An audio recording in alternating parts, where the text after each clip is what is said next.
Hello दोस्तों, welcome to my YouTube channel learning must go. जैसा कि मैंने आपको बताया था कि मैं आज आपको पेडागोजी का फर्स्ट लेक्चर प्रोवाइड कराने जा रही हूं, जिसमें मैं आपको क्वेश्चन को सॉल्व करने के लिए कुछ टैग वर्ड्स बताऊंगी, कुछ कीवर्ड्स बताऊंगी, जिसको ट्रैक करके आप एग्ज़ाम में क्वेश्चन को सही टिक कर सकते हैं। तो चलिए देखते हैं कि कीवर्ड्स क्या होते हैं। उससे पहले हम जानेंगे कि ये पेडागोजी क्या होती है। पेडागोजी का मतलब क्या होता है। देखिए, पेडागोजी जो है वो दो शब्दों से मिलकर बनती है, पेडा प्लस गोजी। पेडा का मतलब होता है चाइल्ड और गोजी का मतलब होता है साइंस। यानी कि पेडागोजी का मतलब होता है science of teaching a child. Science of teaching a child यानी कि बच्चे को पढ़ाया कैसे जाता है, यानी कि बच्चों को पढ़ाने की वैज्ञानिक विधि। तो ये पेडागोजी का मतलब होता है। हमारे जो कीवर्ड्स होते हैं वो दो टाइप के होते हैं, पॉजिटिव कीवर्ड्स और नेगेटिव कीवर्ड्स।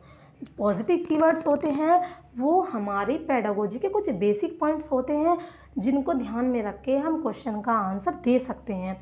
तो देखेंगे कीवर्ड्स क्या होते हैं। आपको ध्यान रखना है कि अगर किसी क्वेश्चन में हमें ये कहीं कीवर्ड्स दिख जाते हैं तो वो जो कीवर्ड्स हैं वो आपके क्वेश्चन के लिए पॉजिटिव ऑप्शन है और वो आपका आंसर है। देखिए, वो आपका आंसर 99% तक ये अगर कहीं दिखते हैं तो 99% तक ये आपके क्वेश्चन का आंसर होते हैं। देखिए, छात्र क्रियाशील व सक्रिय अन्वेषक होते हैं। किसी भी क्वेश्चन में अगर आपको ये ऑप्शन दिखता है तो वो 100% या 99% आपका सही आंसर है। छात्र क्रियाशील का मतलब क्या होता है, छात्र हमेशा करके सीखते हैं। और सक्रिय अन्वेषक होते हैं, जब उनको एक्टिविटी कराते हैं तो वो रूल्स को अपने आप ही डेवलप कर लेते हैं, यानी कि रूल्स की जो खोज है वो अपने आप ही कर लेते हैं। इसका कहने का मतलब यहाँ पर ये होता है। अन्वेषक का मतलब यहाँ पर है खोजकर्ता। खोजकर्ता जैसा कि मैं आपको अगर एक एग्जांपल दूं कि हम बच्चों को अगर सम विषम पढ़ाने वाले हैं, सम संख्याएं और विषम संख्याएं पढ़ाने वाले हैं, तो हम बच्चों को कुछ गोलियां दे देंगे, या तो मिट्टी की हो या फिर कांच की दे सकते हैं। उन बच्चों से कहेंगे कि आप इन गोलियों के पेयरिंग कीजिए, यानी कि पेयर बनाइए। जब बच्चे उन गोलियों के पेयर बनाएंगे तो कुछ के पास गोलियों के पेयर बन जाएंगे और कुछ के पास गोलियों के पेयर नहीं बन पाएंगे। फिर हम बच्चों से कहेंगे कि किन बच्चों के गोलियों के पेयर बन गए हैं। जिन बच्चों की गोलियों के पेयर बन गए हैं उनके पास सम संख्या में गोलियां हैं। जिन बच्चों की गोलियों के पेयर बन गए हैं उनके पास जो गोलियां हैं वो कैसी हैं, सम संख्या में हैं। और जिन बच्चों की गोलियों के पेयर नहीं बन पाए हैं उनके पास जो गोलियां हैं वो कैसी हैं, विषम संख्या में हैं। इस तरीके से बच्चे बिना किसी कॉम्प्लिकेशन से एक कॉम्प्लिकेटेड टॉपिक को आसानी से समझ सकते हैं। तो ये होता है हमारा कि छात्र क्रियाशील होते हैं और वो क्रिया करके ही सीखते हैं। अगला क्वेश्चन देखेंगे, खोजने एवं सीखने के अवसर। जैसा कि मैंने इसमें बताया कि हमने उनसे पेयरिंग करवाई और उनको खोजने के अवसर दिए, सीखने के अवसर दिए। तो जहाँ पर भी आपको ये अवसर वाला वर्ड मिल जाए ये आपका मतलब 100% ये आपका क्वेश्चन में आंसर होता है। अगर क्वेश्चन आपका पॉजिटिव वे में पूछा गया है तो देखिए, खोजने एवं सीखने के अवसर कैसे कि अगर हम बच्चों को गुरुत्वाकर्षण शक्ति ही पढ़ाने जा रहे हैं तो हम क्या करेंगे, बच्चों से बॉल लेकर, एक चाहे कागज़ की ले लो या फिर वैसी बॉल लेकर बच्चों से अलग अलग डायरेक्शन में फेंकवाएंगे। और फिर जब हम उनसे ऊपर बॉल फेंकवाएंगे तो वो बॉल ऊपर न जाने की बजाय नीचे आ जाएगी। फिर हम उन बच्चों से रीज़न पूछेंगे कि क्या रीज़न रहा कि बॉल हमने जिस डायरेक्शन में फेंकी सभी डायरेक्शन में गई, लेकिन जब हमने ऊपर फेंकी वो ऊपर न जाने की बजाय नीचे आई। और उन बच्चों से कहेंगे कि आप इसका आंसर सोचकर बताइए। तो क्या होगा, बच्चे उस क्वेश्चन का आंसर खोजने की कोशिश करेंगे। जितनी रिसर्च बच्चे उस क्वेश्चन के आंसर पर करेंगे उतना ही अच्छी तरीके से बच्चों को कॉन्सेप्ट समझ में आएगा। इसलिए जो ये ऑप्शन है वो हमारे एग्ज़ाम के जो क्वेश्चंस होते हैं उनके लिए पॉजिटिव ऑप्शन होता है। हस्तपरक अनुभव, जैसे कि मैंने दो एक्टिविटी इन दोनों ऑप्शंस के अंदर शेयर कर दी हैं, तो वो ये इसमें भी क्या है, वही एक्टिविटी मेथड है कि बच्चे एक्टिविटी मेथड से ज़्यादा बेहतर तरीके से सीखते हैं। अब आता है एकीकृत अधिगम। एकीकृत अधिगम का क्या मतलब है, कई सब्जेक्ट को एक साथ छोड़कर पढ़ाना। जब हम एसएसटी को पढ़ाते हैं तो देखेंगे आप कि उसमें कई सारे हमारे मैथ्स के कॉन्सेप्ट भी आ जाते हैं। देखेंगे आप इसमें ईवीएस में आपको एक क्वेश्चन जो है मिलेगा, वो वहाँ पर मिलेगा कि दूरी वाला है। ईवीएस के पोर्शन में एक न्यूमेरिकल जैसा क्वेश्चन मिलेगा कि हाँ एक रेलगाड़ी इतने समय में यहाँ पहुँच जाती है तो उतने समय में कहाँ पहुँच जाएगी, इस टाइप का क्वेश्चन मिलता है। तो क्या है यहाँ पर एसएसटी और मैथ्स को एकीकृत करके पढ़ाया गया है, एसएसटी और मैथ्स को एकीकृत करके पढ़ाया गया है। अगला ऑप्शन देखेंगे, समाज से अंतःक्रिया। जो बच्चे होते हैं वो जो चीज़ें सीखते हैं वो समाज से अंतःक्रिया करके ही सीखते हैं। जैसे बच्चा अगर भाषा सीखता है, जब भाषा बच्चा सीखता है तो उसे किसी स्कूल में नहीं भेजा जाता, वो भाषा कहाँ से सीखता है, वो अपने समाज से अंतःक्रिया यानी अपने जब समाज को बोलते देखता है, उनके साथ सवाल जवाब करता है तो वो बेहतर तरीके से उस चीज़ को सीखता है। तो ये होता है आपका समाज से अंतःक्रिया करके सीखना। दत्त कार्य, अगला जो है आपका वो दत्त कार्य है। किसी भी ऑप्शन में अगर आपको दत्त कार्य दिया है तो आपको ऑप्शन, अगर आपसे क्वेश्चन पूछा जाए कि आप बच्चों को होमवर्क किस लिए देंगे, दत्त कार्य किस लिए दिया जाता है, और उसमें जो दत्त कार्य वाला क्वेश्चन होगा उसमें जो आंसर जाएगा आपका केवल अधिगम के विस्तार के लिए। ऑप्शन दिए होंगे, क्या आप बच्चों को वो चीज़ सिखाना चाहते हैं, रटाना चाहते हैं, बच्चों को व्यस्त रखना चाहते हैं, इस तरीके के कई ऑप्शन दिए जाएंगे। और उसमें एक दिया जाएगा अधिगम, क्या आप बच्चे का अधिगम विस्तार करना चाहते हैं, तो जो आपका आंसर होगा वो क्या होगा, अधिगम विस्तार हेतु। अगला पॉइंट देखेंगे, प्रजातांत्रिक परिवेश। प्रजातांत्रिक परिवेश से क्या मतलब होता है कि ऐसा परिवेश, ऐसा क्लास का माहौल जिसमें बच्चों को अपनी बात रखने का मौका दिया जाता है, बच्चों के विचारों को जाना जाता है और तानाशाही माहौल नहीं रहता। कई बार क्या होता है, पहले ज़माने में हम देखते थे जो टीचर ने जो कह दिया वो 100% सही है, उसे बच्चे को फॉलो करना ही करना है। बच्चा क्या कह रहा है कोई कुछ नहीं सुनता था, केवल टीचर ने क्या कहा है उस बात पर ध्यान दिया जाता था। तो वो होता था हमारा तानाशाही परिवेश। अब यहाँ पर जो एनसीईआरटी जो डिमांड करती है वो हमारे प्रजातांत्रिक परिवेश की डिमांड करती है कि जो हमें बच्चे को देना है वो प्रजातांत्रिक परिवेश देना है, क्योंकि जो एनसीईआरटी है वो चाइल्ड सेंटर्ड एजुकेशन को बढ़ावा देती है। तो हमें अपने क्वेश्चन का जब भी आंसर देना है बच्चे को सर्वोपरि रखना है।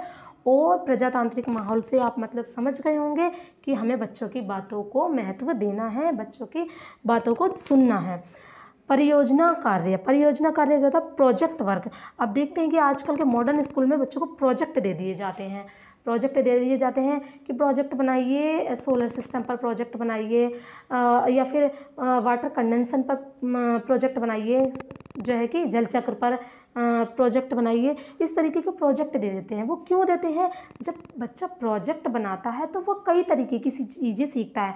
कि अगर मान लो बच्चे को जल चक्र बताया गया है तो जल चक्र में क्या होगा कि बच्चा जानने की कोशिश करेगा कि भाई हम अगर बच्चे को समझाएंगे तो वो इतना बेहतर तरीके से नहीं समझेगा। जब हम उसको किसी प्रोजेक्ट में लगा देंगे तो वो पूरी लगन के साथ अपना प्रोजेक्ट करने के लिए चीज़ों को समझने की कोशिश करेगा। तो जहाँ भी आपका परियोजना कार्य दिया जाए वो क्वेश्चन का जो ऑप्शन होता है वो पॉजिटिव, हमारे लिए एक पॉजिटिव ऑप्शन होता है। आगे देखेंगे, बहुसंवेदनीय सामग्री का प्रयोग। जब हम बच्चों को कक्षा में पढ़ाएंगे तो केवल ब्लैक बोर्ड और चौक का ही हम प्रयोग नहीं करेंगे, वहाँ पर बहुसंवेदनीय सामग्री का प्रयोग करेंगे। यानी कि टीचिंग लर्निंग मटेरियल, यानी कि ऑडियो विजुअल, श्रव्य दृश्य सामग्री, श्रव्य दृश्य सामग्री का वहाँ पर प्रयोग करेंगे। देखिए ये चीज़ आप भी जानते हैं कि हम जो सबसे ज़्यादा चीज़ें याद रखते हैं वो सुनी हुई, सबसे ज़्यादा हम करी हुई चीज़ों को याद रखते हैं, फिर सुनी और देखी चीज़ों को, और उसके बाद केवल सुनी हुई चीज़ों को याद रखते हैं। तो इसलिए यहाँ पर बताया गया है जो हम बच्चों को पढ़ाने के लिए मेथड यूज़ करेंगे वो बहुसंवेदनीय सामग्री का प्रयोग करेंगे। अगला जो पॉइंट है हमारा वो है पर्यावरण संरक्षण की भावना का विकास। पर्यावरण संरक्षण की भावना का विकास, जहाँ पर भी ये पॉइंट दिया हो वो आपके लिए पॉजिटिव पॉइंट है और वो आपके क्वेश्चन का आंसर है, क्योंकि हमें हमेशा ही बच्चों में पर्यावरण के प्रति संवेदनशीलता व्यक्त करनी है ताकि वो पर्यावरण को कम से कम नुकसान पहुँचाएँ। आगे देखेंगे, यानी कि पर्यावरण को कम से कम नुकसान पहुंचाने से क्या मतलब है कि जैसे कि अब हम जल संरक्षण के बारे में बात होती है तो हमें बच्चों से इस तरीके की एक्टिविटी करानी है, इस तरीके की एक्टिविटी में लगाना है या प्रोजेक्ट उनको देना है ताकि वो समझ सकें कि जल संरक्षण का क्या महत्व है और जल संरक्षण क्यों करना आवश्यक है। और अगर हम पेड़ पौधों के संरक्षण की बात कर रहे हैं तो हम उन्हें उसी प्रकार की एक्टिविटी कराएंगे, यानी कि कुल मिलाकर हम बच्चों को पर्यावरण संरक्षण का महत्व बताएंगे। अगला पॉइंट देखेंगे आप, यहाँ तक आपने समझ लिया। ये आपको ध्यान रखना है, जिस भी क्वेश्चन में आपको ये पॉइंट्स दिख रहे हैं वो आपके लिए एक पॉजिटिव आंसर है और आपको वही टिक करना है वहाँ पे। देखेंगे अगला, वास्तविक अनुभव प्रदान करना। जब हम बच्चों को पढ़ाते हैं तो हम कोई चीज़ रटाने के लिए नहीं उन्हें पढ़ाते हैं, हम उन्हें वास्तविक अनुभव प्रदान करने की कोशिश करते हैं। ये भी आपका कुल मिलाकर क्या है, एक्टिविटी बेस्ड है। ये भी क्या है, कुल मिला के एक्टिविटी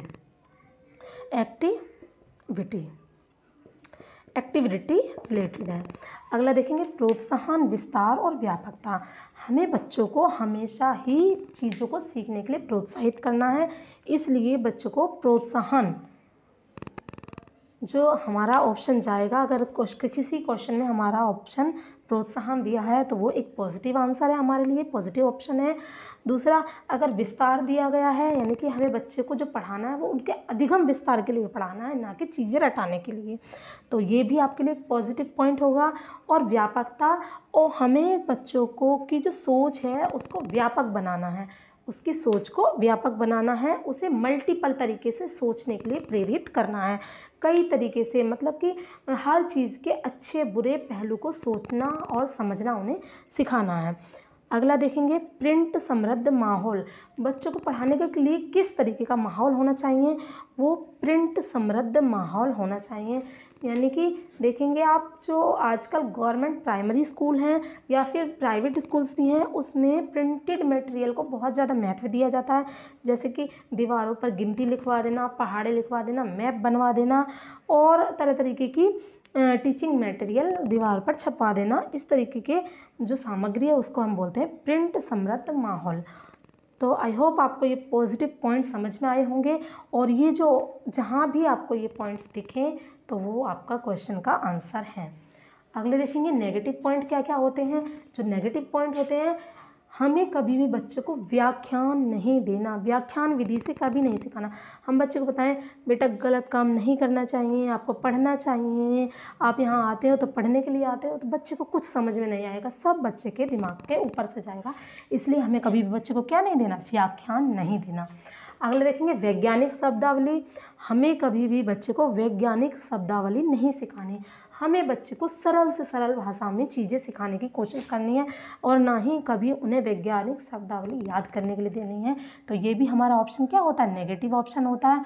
दूसरा देखेंगे, दंड देना। हमें कभी भी बच्चों को दंड नहीं देना किसी भी सूरत में, ना तो बच्चे को डांटना है ना ही दंड देना है, क्योंकि डांटने और दंड देने से क्या होता है कि बच्चे अपनी समस्याओं को पूछना बंद कर देते हैं और फिर क्या होता है, वो अपनी एजुकेशन में पिछड़ जाते हैं। इसलिए बच्चे को दंड देने और डांटने को बिल्कुल ही गलत बताया गया है। अगला देखें, ग्रेडिंग और रैंकिंग। देखिए, हमें बच्चों के साथ कभी ग्रेडिंग और रैंकिंग नहीं करनी। मतलब ग्रेडिंग और रैंकिंग का क्या मतलब है, हमें बच्चे को कभी कैटेगराइज नहीं करना कि तुम अच्छे हो, वो तुमसे कम अच्छा है, या फिर तुम फर्स्ट हो वो सेकंड है। इस तरीके से बच्चों में कभी भी हमें ग्रेडिंग यानी कि उनका स्तर निर्धारित नहीं करना, क्योंकि इससे भी बच्चे के दिमाग पर गलत असर पड़ता है और वो अपने आप को कहीं ना कहीं असक्षम महसूस करने लगता है और चीज़ों को कम सीखने की कोशिश करता है। इसलिए हमें कभी भी बच्चों के साथ ग्रेडिंग और रैंकिंग नहीं करनी। अगला देखेंगे, भेदभाव तो बच्चों के साथ किया गया सबसे गलत व्यवहार है। हमें कभी भी किसी बच्चे के साथ भेदभाव नहीं करना। देखिए, कोई बच्चा है शरीर से असक्षम है और कोई बच्चा अच्छे से सीख पा रहा है, तो दोनों बच्चों में कभी हमें भेदभाव नहीं करना। तो अगला देखेंगे, तो ये हमारे लिए ये सभी पॉइंट्स क्या है, हमारे क्वेश्चन के नेगेटिव पॉइंट्स हैं। यानी कि अगर आपके क्वेश्चन में कहीं भी ये ऑप्शन दिख रहे हैं तो ये आपके क्वेश्चन का कभी भी आंसर नहीं हो सकते। पर्यावरण को नुकसान, हमें कभी भी ऐसा ऑप्शन चूज़ नहीं करना है जिसमें किसी भी सूरत में पर्यावरण को नुकसान हो रहा हो। तो जहाँ पर भी पर्यावरण को नुकसान पहुँचाने की बात की गई हो उस ऑप्शन को हमेशा हमें गलत करना है। अगला पॉइंट देखेंगे, रटना, कंठस्थ कराना, याद कराना। बच्चों को किसी भी सूरत में हमें याद करने के लिए कुछ भी नहीं देना है, कुछ भी याद करने वाला वर्क नहीं देना। अगर हम बच्चे को कुछ समझाना चाहते हैं या याद भी कराना चाहते हैं तो हम उसे केवल एक्टिविटी मेथड से ही कराएंगे। रटना, कंठस्थ करना, याद करना जिस भी ऑप्शन में आए वो 100% ऑप्शन गलत है। अगला देखेंगे, लैंगिक पूर्वाग्रह रखना। कभी भी हमें कक्षा में लैंगिक पूर्वाग्रह नहीं रखना। लैंगिक पूर्वाग्रह क्या होता है कि किसी भी बच्चे के लिंग से, यानी कि तुम लड़के हो ये काम कर सकते हो, तुम लड़कियां हो ये काम नहीं कर सकते हो। अगर कहा जाए, जैसा कि कहते भी हैं बहुत, कि जो मैथ्स है वो लड़कियां कम सीखती हैं और लड़के ज़्यादा सीखते हैं, मैथ्स लड़कियां कम लेती हैं, लड़के ज़्यादा लेते हैं, और जो लड़कियां हैं वो केवल घर के काम में ध्यान लगाएंगी और लड़के बाहर के काम में हेल्प करेंगे। इस तरीके का जो पूर्वाग्रह वाल से संबंधित कोई भी तथ्य हमें कक्षा में प्रस्तुत नहीं करना, ना ही हमें लैंगिक पूर्वाग्रह वाला व्यवहार बच्चों के साथ करना है। अगला देखेंगे, उच्च कक्षाओं के लिए तैयारी। कभी भी बच्चों को हमें उच्च कक्षाओं की तैयारी के लिए नहीं पढ़ाना। हमेशा हमें बच्चों को जो सिखाना है वो उनके अधिगम विस्तार के लिए सिखाना है।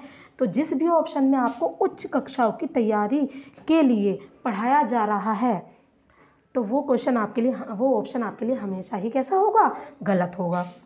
ये सारे ऑप्शन आपके लिए कैसे होंगे, गलत होंगे। आपके जो क्वेश्चन है उसके लिए ये गलत ऑप्शन होंगे। आगे देखेंगे, व्यावसायिक बनाने हेतु। जिस तरीके से हमें कभी बच्चे को उच्च कक्षाओं की तैयारी के लिए नहीं पढ़ाना, उसी तरीके से हमें बच्चे को कभी व्यावसायिक बनाने के लिए नहीं पढ़ाना। हमें किस लिए बच्चे को पढ़ाना, अधिगम विस्तार के लिए पढ़ाना। हमें हमेशा प्राइमरी लेवल पर बच्चों को अधिगम विस्तार के लिए पढ़ाना है। तो व्यावसायिक बनाने हेतु अगर किसी ऑप्शन में है, क्वेश्चन में ऑप्शन है आपका, तो वो भी आपका कैसा होगा, गलत हो जाएगा। केवल, मात्र, ही आदि शब्द का कभी भी, जिस भी ऑप्शन में केवल, ही, मात्र शब्द आ रहे हों वो ऑप्शन हमारे लिए हमेशा गलत ऑप्शन होता है। उसको हमें देखते ही कट कर देना है। कभी भी ऐसे ऑप्शन को चूज़ नहीं करना जिसमें आपको की लिमिटेशन लगाई गई हो, किसी भी काम की लिमिटेशन लगाई हो, चाहे वो ऑप्शन कितना ही सही क्यों ना हो, लेकिन अगर उसमें केवल, मात्र, ही शब्द आ गए तो आंख बंद करके केवल आपको इस ऑप्शन को कट करना है, कुछ भी नहीं सोचना उसके बारे में। एग्जाम्पल क्या है, गणित, एग्जाम्पल मैंने यहाँ पे लिया, गणित में जो आगमन विधि से पढ़ाया जाना एक अच्छी विधि माना जाता है। देखिए, आगमन विधि होती है हमारी एग्जाम्पल के थ्रू पढ़ाना, आगमन विधि होती है हमारी एग्जाम्पल के थ्रू पढ़ाना, ठीक है। अगर किसी गणित को पढ़ाने के लिए जो आगमन विधि है बहुत अच्छी विधि मानी जाती है, लेकिन अगर इसमें आपके ही शब्द जोड़ दिया जाए, केवल ही शब्द जोड़ दिया जाए तो अच्छे से अच्छा ऑप्शन आपका जो आंसर है को गलत कर देगा, यानी कि आपके क्वेश्चन का जो वो अच्छा ऑप्शन भी नेगेटिव ऑप्शन बन जाएगा। यहाँ देखिए, गणित आगमन विधि से पढ़ाया जाना चाहिए होता तो हमारा ये 100% सही आंसर होता, लेकिन जो यहाँ पर ही जोड़ दिया गया है इसी वजह से ये जो ऑप्शन है हमारा गलत जाएगा। तो आपको ध्यान रखना, केवल, मात्र, ही शब्द के गणित को केवल आगमन विधि से ही पढ़ाया जाना चाहिए, गलत। गणित के मात्र आगमन विधि से पढ़ाया जाना चाहिए, गलत। तो इस तरीके से केवल, ही, मात्र वाले ऑप्शन जो होते हैं वो हमारे गलत होते हैं। अगले कुछ मैंने 2 नोट पॉइंट लिखे हैं, वो है साधारणतः अध्यापक को अपनी समस्या लेकर किसी और के पास नहीं जाना होता।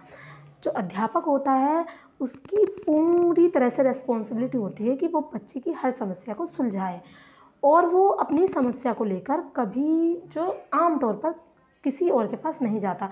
जैसे कि बच्चा अगर होमवर्क करके नहीं ला रहा, अगर आप कहो कि उससे कि चलो मैं तुम्हें प्रिंसिपल सर के पास ले चलती हूँ या तुम्हारी मम्मी को बुलाकर मैं उनसे शिकायत करूँगी, तो ये ऑप्शन आपके लिए बिल्कुल गलत होगा कि बच्चा अगर होमवर्क कर नहीं लाता तो आप क्या करेंगे, उसे प्रिंसिपल के पास ले जाएंगे, उनके पेरेंट्स को बुलाएंगे। इस तरह के ऑप्शन आपके लिए हमेशा गलत होंगे। टीचर को अपनी समस्याएं खुद सुलझाना है। हाँ, हम पेरेंट्स को बुला सकते हैं, किन समस्याओं के लिए बुला सकते हैं, एक बच्चा पढ़ने में बहुत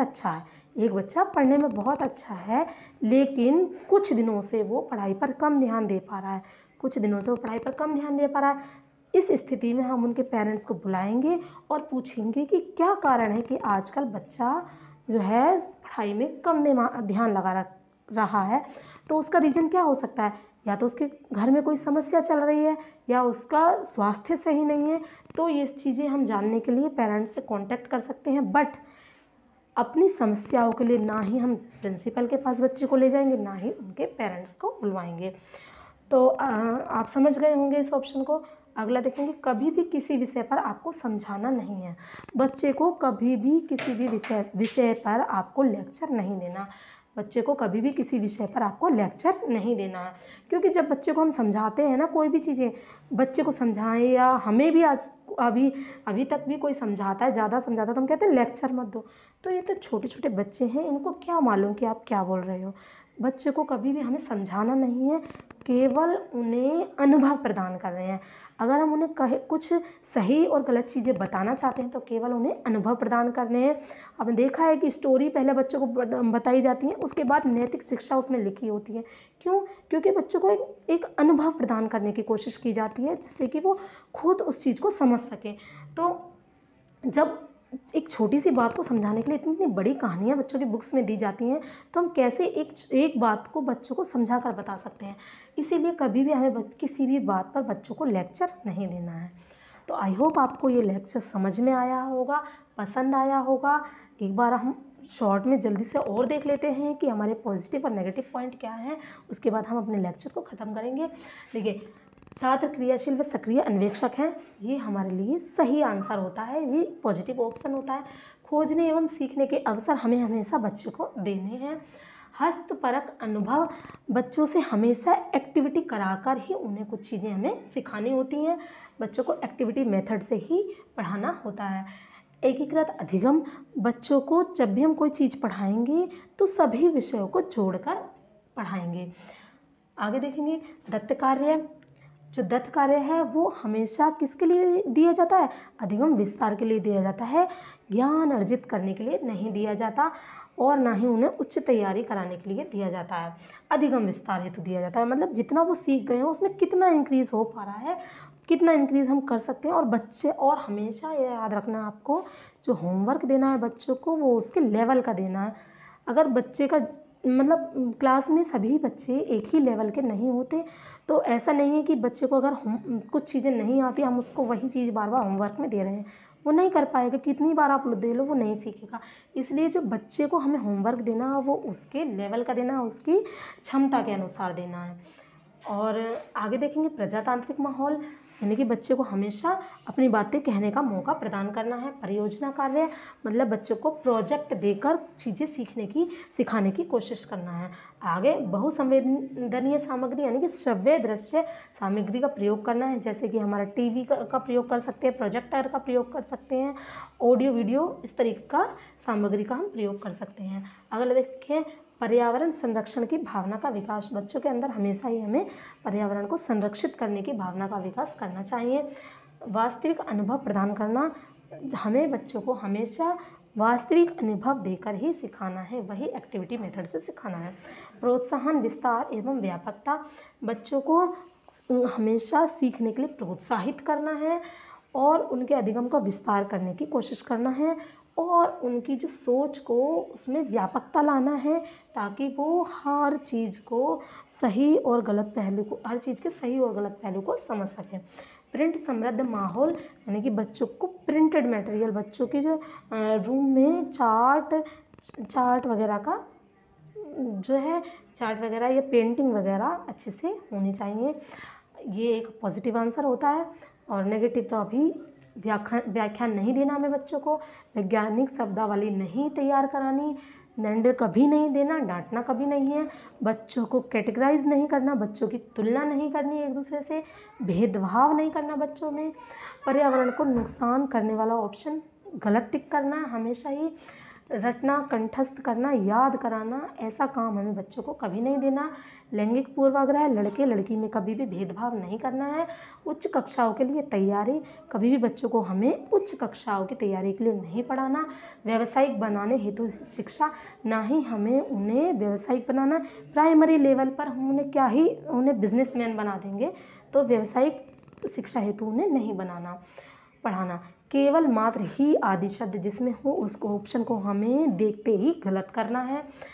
आगे देखेंगे नोट पॉइंट, जो मैंने समझाया कि अपने टीचर को अपनी शिकायतें लेकर, बच्चे से संबंधित शिकायतें लेकर किसी और के पास नहीं जाना, और कभी किसी बच्चे पर बच्चे को लेक्चर, किसी भी विषय पर बच्चे को लेक्चर नहीं देने। आई होप कि आपको ये लेक्चर पसंद आया होगा, और अगर आप इस लेक्चर को देखने के बाद प्रैक्टिस सेट लगाएंगे तब आपको महसूस होगा कि ये जो कीवर्ड्स हैं आपके लिए कितने हेल्पफुल हैं। तो इसलिए मेरी आपसे रिक्वेस्ट है, इस लेक्चर को देखने के बाद आप प्रैक्टिस सेट ज़रूर लगाइए। Thank you for watching.